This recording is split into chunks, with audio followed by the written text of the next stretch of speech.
friends, this is my video blog today where I'm at, March 31st, 2011. I'm a little under the weather today, so I'm gonna have a different approach and blog from my bed today. So this is where I'm at. I've been thinking a lot about this practice in India where nothing of business or importance, gravity, anything is discussed before 11. Now here's the thing. I'm so on board with that because I think that in the mornings, for me at least, when you wake up and open your eyes and pour your morning coffee and all this business, aren't you entitled to, create the blueprint for your day, to design the way you want your day to ebb and flow? Now here's another thing. You can take it another notch further. You can decide not to allow bullshit to come into your space 24/7, right? Now, of course, we have these things that we have to deal with that are business, going to the DMV, dentist appointments, etc., etc. But the other things, I don't really think are necessary. So I know for me, I try not to do anything until the afternoon once I've gone to work, taught my students, come back, things like that. And then I can get to the business of Epiphany, the business of poetry. I'd really rather not and say I didn't, as far as the morning time thing goes.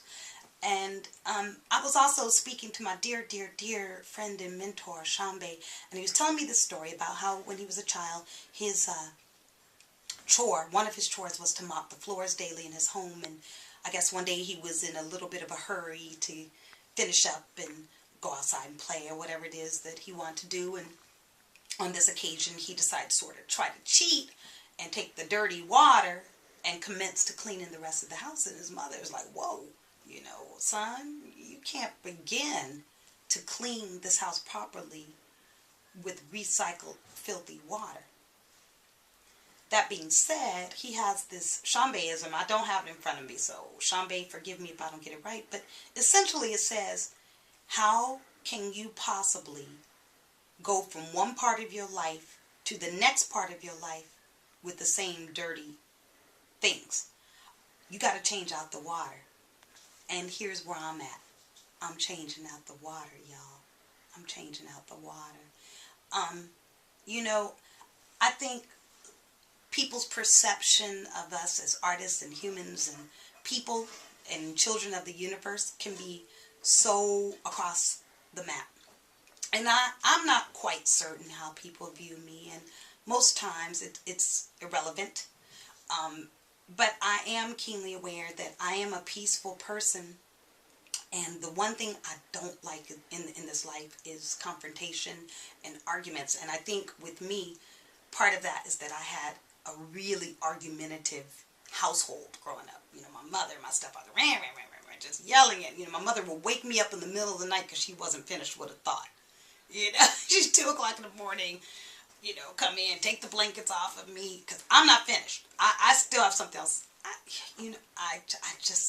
shut down. I don't like it, and that doesn't mean I'm a bitch ass. It doesn't mean I'm a punk. It doesn't mean I'm a coward. It means I don't like it. I don't like it. So why in this world would you do things you don't like that make you unhappy? And I don't like the feeling of being on the spot about things. And so it makes me uncomfortable. And it also, because I am peaceful, I always liken myself to a rabbit, And rabbits, for those who don't know, don't have vocal cords. And so when they're being slaughtered, they don't scream. So there's a lot of references in a lot of poetry and books and things about the silent screams of rabbits and things. And I often feel like I'm a rabbit, because I don't speak up. But it's the way I'm wired. So that's my thought for the day. I'm changing out the water and trying to live a peaceful life. And on this day, try to get better because I don't feel so good. So that's my thought, and that's my blog. I hope everybody is doing okay. And I'll talk to y'all later. I wish you love on this and each day. Take care, y'all. Bye.